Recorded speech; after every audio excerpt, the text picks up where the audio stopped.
County deserve this end-of-life care, and we're going to make it happen. Yeah, well, because their simple answer is, oh, that's too much trouble, let's just sell it.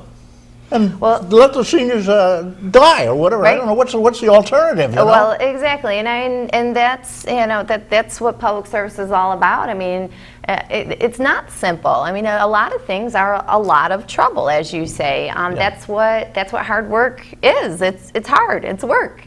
And if we're not willing as elected officials to commit to hard work, then, what are we doing? What is our purpose? Right, and when I say seniors die, I don't mean the ones there. They would take care of them. But when they're gone, no more. Right. And now, where do the seniors who are indigent and very sick Right. go? Right. And and they may die. Right. The conditions even in the contracts I understand that are being talked about right now with potential buyers of the county home even only allow for a 10-year period. While many of the people in the county home might not be affected in 10 years, I mean, 10 years is less than a generation. I mean, that's a blink of an eye away. We need something that's going to sustain us far into the future, and Right. it needs to make good sense in terms of the human interest as well as the financial interest. Well, sadly, just as is the federal government and the state government, it looks like they're just throwing the seniors under the bus. When there's a financial problem, the heck with the seniors. Right. They don't count for nothing. Right. We got with us a distinguished member of our county legislature, Lori Cornell. She is the minority leader there. And who's the whip? Who's the minority whip there? Do you have a whip? We don't have a whip. Our structures, we have a chair, which is elected by the entire legislature, and then we have a majority leader who's elected by the majority and his or her assistant. And then on the minority side, we have a leader and an assistant as well. Nobody to whip them into shape, though. Make sure they vote right, huh? Yeah. Okay. My caucus would probably say I serve that role, too. We've got a couple of calls. You want to take a call? Sure, I'd love Hey, to. caller, thank you for waiting. Good morning, Reed, and good morning to your guest. Thank you. Laura, I have a question for you. Friends of mine and I, we sit around like everybody else talking politics, and we realize that the county is a $14 million hole, but you wouldn't be talking about the county home necessarily if we didn't have this deficit. Why aren't we just raising the sales tax a little bit? From what we were told, by raising it, I think it's 0.25%, it would offset the deficit by $13 million. Can you comment on that for us? Sure, a great question. And I know I have been on record in the county legislature opposing tax cuts, period. I've opposed property tax, or excuse me, whoa! I was going to horn in on you on that one. I got it. I have been on record opposing tax increases. I have never supported a tax increase. Always opposed tax increases. Whether it be a sales tax increase or a property tax increase, I think Chautauqua County taxpayers are hurting. Our economy is struggling, and we can't afford to be paying more taxes here in Chautauqua County. And so whether it be sales, whether it be property, I think we need to be doing more in terms of strengthening our economy, improving our tax base, and that's the real solution. I have always subscribed to what the Chamber of Commerce has been saying for years, and that is that the single most significant factor impacting our tax burden is our inefficient structure in government. I mean, we have over 500 elected officials, or nearly 500 elected officials in Chautauqua County. We have at least 221 taxing jurisdictions. We have 45 total municipalities between our county government, our 15 villages, our 27 towns, and on and on and on and on. And it's expensive. It costs money to pay all of these structures. Not necessarily the good and hardworking employees, but the structure, the facilities, the overhead. And that is an area in which my colleagues and I are working very, very hard to address, so that we can have the critical services we need, like the county home, while providing these services at a more efficient cost, a lower cost for the taxpayers. Yeah, the paper has indicated that the county legislature is kind of a runaway expenditure setup. You're spending so much money, and money, of course, we don't have. What was your comment on that? Well, absolutely, and if I could just, too, I need to credit my colleagues that are really working on this The good effort guys, the good in guys. government effectiveness, and it's both sides of the aisle. I mean, government effectiveness, providing services at a lower cost, it's not a partisan issue. I mean, that's something that Republicans and Democrats, we all agree needs to happen, and so, I'd credit my colleague Rod Rogers, Tom Erlinson, and George Borrello are really taking the lead on this. And it's a tough political issue, and they're very courageous members and just, doing the right thing that needs to get done. How about the majority leader? Larry Barmore, the majority leader, and I work very well. The guy who runs it, the chair. Oh, the chair of the legislature. Well, Larry, I'll say, Larry Good and I man. have a great relationship, work well together. And Jay Gould, also an excellent public servant, a good leader. He's very compassionate. If I had one thing to say about Jay Gould, he's compassionate. He's a very caring. He came across that way one before. Yeah. He said he's a caring person. He said being on TV is his nightmare, though. He does not like being on TV. he's very modest. He is. He's not the limelight kind of a leader, but he's very personable. He cares about the human side of government. Barmore doing a good job as a majority leader, right? He is. Mr. Barmore and I get along very, very well. We often disagree, but we work hard to find common ground, and I think he'd agree with that as well. Yeah, well, I bought some flowers from him. He has Barmore's. Actually, it's his cousin. Different. His cousin, yes. Has Barmore's, and his cousin's a terrific guy. Yeah. He'll stop and talk to you and teach you how to plant geraniums and start from sprigs and everything. He spent an untold amount of time helping me out. Yeah.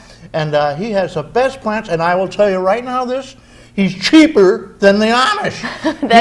He has the cheapest prices because he raises his own stock. You know what, though? If we're going to talk about plants and garden centers, you forced me to give a shout out to my sister, if you don't mind. Jill Pearl owns a great greenhouse and garden center in Dunkirk. It's Mancuso Greenhouse on Roberts Road, and so Barmores are excellent too, I'm sure. But if you're in the Dunkirk area, I get my selection of color geraniums for $18 and change, a flat, 15 in a flat, not 12.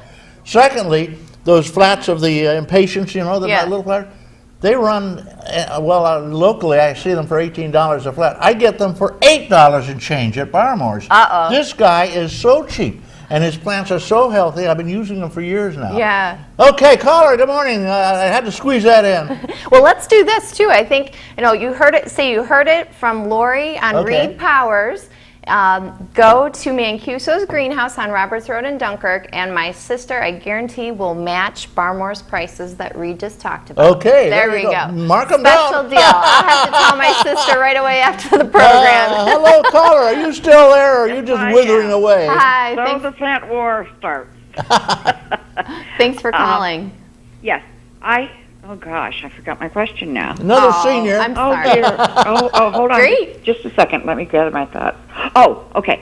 You were speaking earlier about instead of raising the tax by 1/4% or whatever it was, a very low amount, by the way, that you would rather cut services.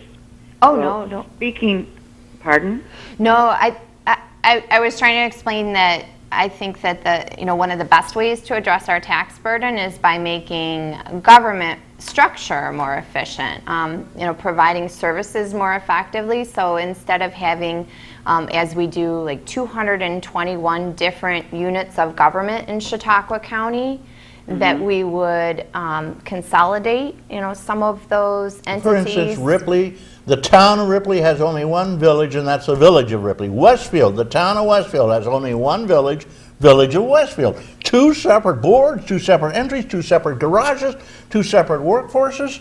Right. Come on. Like the residents of the village of Westfield are paying village taxes, town taxes, county taxes, a multitude of special district taxes, whether it be for water, sewer, fire, and a whole array of services in addition to their school taxes. And but I understand if Westfield decided to consolidate, that we would lose our electrical contract. Yes, which believe me amounts to a very nice Westfield is an hurt exception. for Westfield. You're caller, you're right about Westfield. Sure, It's yeah. an exception because the contract with the village would be lost, and the company would be so happy to get rid of that cheap contract that was, I don't know, a century ago that when they first started putting turbines in Niagara Falls. Right, I'm familiar with this issue. We actually just talked about this with a group of countywide leaders that were looking. So Westfield probably not the best example for me, but No, it's a poor example. I brought it up. But oh no, you're fine. You're fine. But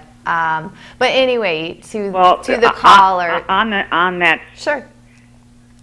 Westfield for years, ever since I was a kid. Well, no, ever since the pool was built, anyways. They had in the summer for the children of the village. They have had swimming, and a lot of town village kids spend a lot of their summer at the Welch Field swimming every day. Well, this year apparently, now I've heard two different versions of this, but the one that was most prevalent is that they forgot to include the funding for this program in the budget. So this year they're going to charge, and as I understand it's going to be $1, the children $1 every time they want to swim.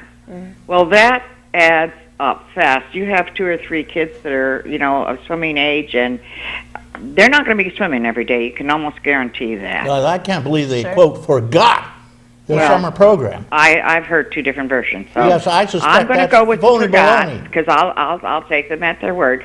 I'm going to go with the forgot, but the point is, we need to, if it has been forgotten, we need to have, at the next village meeting, we should have a nice turn up, and grandmothers and grandfathers and parents, etc. should all turn out and say, unforget right now. Unacceptable. Unforget. Sure. Yeah, This is unacceptable.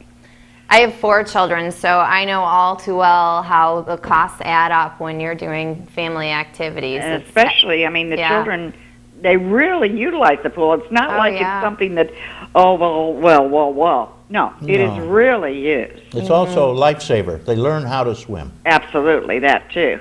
Everyone should learn how to swim. Oh, yeah. Everyone, Especially even at living birth. in- You could teach little babies to swim, at least save their life by dog paddling, if nothing else. No, my kids have all taken swimming lessons. Absolutely. Well, My see, kids, that's the first thing I taught them. That will no longer be happening unless you want to pay $1. Oh, yeah. A day. Okay. Thank you, caller, for your point. It's well taken. Thank you so much. We've got several other calls, and we'll be moving on. Okay, thank you. Thanks again. And Bye-bye. send me a stamped envelope. I'll send you $5 off at the Lakeview, that beautiful little restaurant. We're taking the whole team over there tomorrow. Oh, how nice. We have a big crew here. I'll have to bring my coupons and meet you over there. Okay, well, you could come. But I'll tell you something, Lori. There are a lot of deserving people out there who would love to come around it. They have a salad bar that you'd die for. Oh, yeah. I try to visit the Lakeview at least once a month. I love the Lakeview. Well, I'll tell you, Sandy does a great job over there.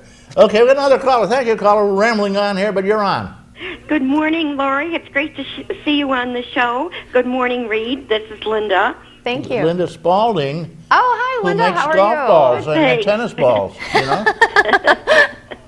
We're a little silly today, I think, Reed. We're just You having think so? too much fun. Well, she has the cutest old man over there that she lives I with. know. He goes around his little cart and he chuckles. I know the Spaldings very well. Yeah. Yeah, he's much older, of course. I have to make a correction to something that I mentioned last week when I was talking about... Nobody pays any attention to you, so don't even waste your time. Ronald Reagan was president during the 1980s, not 1880s. Yes, we knew that. And we know that it's so easy when you're on television to misspeak. Like, you should have heard the gaffe Lori just pulled off. It was pretty bad. Far worse than that one. I said that I supported tax increases. Never. That is a political death right there. Never. Political death. There's an axe that goes chomp when you say that Yep. even. I'm out of here. He was one of our most elder presidents, but he wasn't that old. Well, I think he had Alzheimer's toward the end of his presidency, between you and me. I'm not going to touch a lot of that other one people on- felt on the same show. way. Doing the rent scam thing. Well, I just wanted to say have a wonderful weekend. Happy Memorial Day. Okay. And thank you to our veterans for all the things that they do for us. Okay, thank you, and we'll remember those who have given up the final